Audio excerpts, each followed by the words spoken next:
बिस्मिल्लाहिर्रहमानिर्रहीम अस्सलाम वालेकुम everyone, hope you all are doing great. So हमने जो चैप्टर स्टार्ट किया हुआ है फर्स्ट ईयर बियोलॉजी का, चैप्टर नंबर 2 है बियोलॉजिकल मॉलिक्यूल्स। और आज हमने इसके सेकंड टॉपिक को डिस्कस करना है, that is about importance of carbon. Carbon की इम्पोर्टेंस को हम डिस्कस करने जा रहे हैं। सबसे पहले अगर हम बात करें तो कार्बन है क्या, is basic element of an organic compound. कोई भी ऑर्गेनिक कंपाउंड है, हमने पहले भी डिस्कस किया कि जो ऑर्गेनिक कंपाउंड्स होते हैं उनमें दो कंपोनेंट्स होते हैं, कार्बन और हाइड्रोजन, जो इकट्ठे एग्जिस्ट करते हैं। तो यहाँ पे हमारे पास जो है वो ऑर्गेनिक कंपाउंड में सबसे पहले इसकी इम्पोर्टेंस क्या आ गई कि कार्बन जो है वो बेसिक एलिमेंट है ऑर्गेनिक कंपाउंड्स का। जो सेकंड थिंग है वो है इट हैज़ यूनिक प्रॉपर्टीज़। अब कार्बन की बहुत सी यूनिक प्रॉपर्टीज़ होती हैं। It has central position in skeleton of life. अगर हम स्केलेटन ऑफ लाइफ की बात करें तो ये जो है वो सेंट्रल पोजीशन रखता है। कार्बन जो है, carbon forms covalent bond.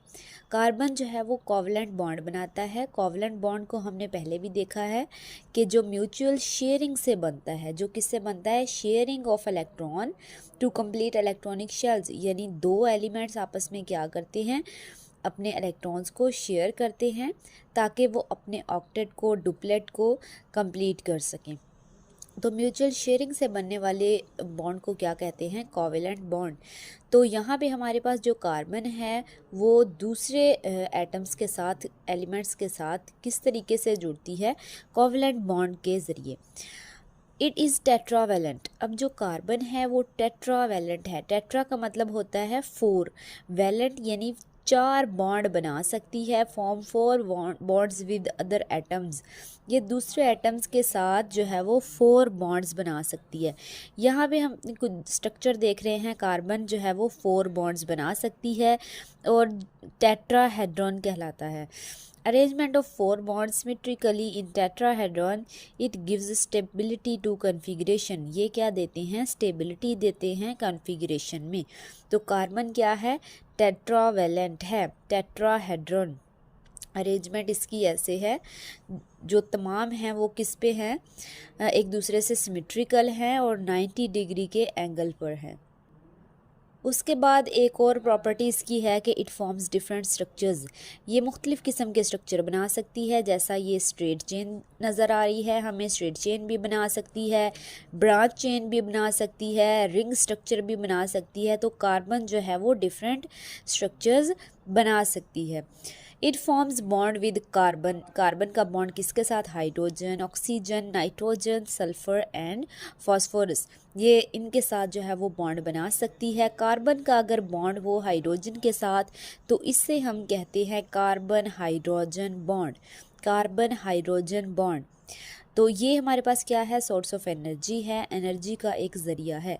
Carbon अगर बॉन्ड बना रही है ऑक्सीजन के साथ, CO कार्बन का ऑक्सीजन के साथ बॉन्ड है, ये बॉन्ड कहलाता है ग्लाइकोसिडिक बॉन्ड। ग्लाइकोसिडिक बॉन्ड इसका जो है वो हमारे पास मेन स्ट्रक्चर ऑफ कार्बोहाइड्रेट। ये किस चीज़ का स्ट्रक्चर है जो ग्लाइकोसिडिक बॉन्ड बनता है? ये मेन स्ट्रक्चर है कार्बोहाइड्रेट्स का। अब जो है वो हाइड्रोजन के साथ हमने देख लिया, ऑक्सीजन के साथ। अब किसके साथ देखना है? नाइट्रोजन के साथ। कार्बन जो बॉन्ड बनाती है नाइट्रोजन के साथ उसे बोलते हैं peptide bond. Peptide bond present between amino acids. Amino acids जो जुड़ के क्या बनाते हैं? प्रोटीन्स बनाते हैं। तो ये जो है वो बॉन्ड जो है वो कार्बन और नाइट्रोजन का पेप्टाइड बॉन्ड, ये कहाँ होता है? अमाइनो एसिड्स के दरमियान, जो क्या हैं? प्रोटीन्स के पॉलीमर्स हैं।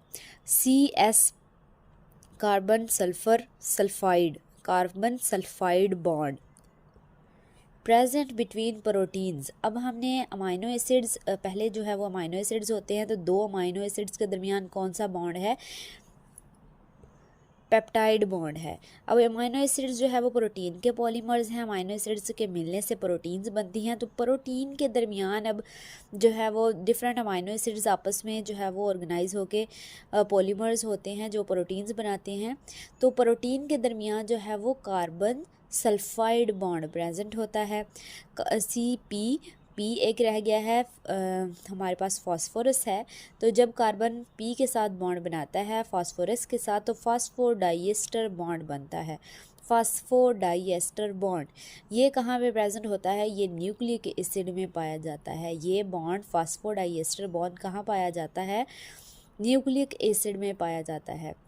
तो ये हमारे पास जो है वो कुछ इम्पोर्टेंस दी हुई है कार्बन की, और उसकी जो है वो कुछ प्रॉपर्टीज़ हैं, यूनिक प्रॉपर्टीज़ हैं।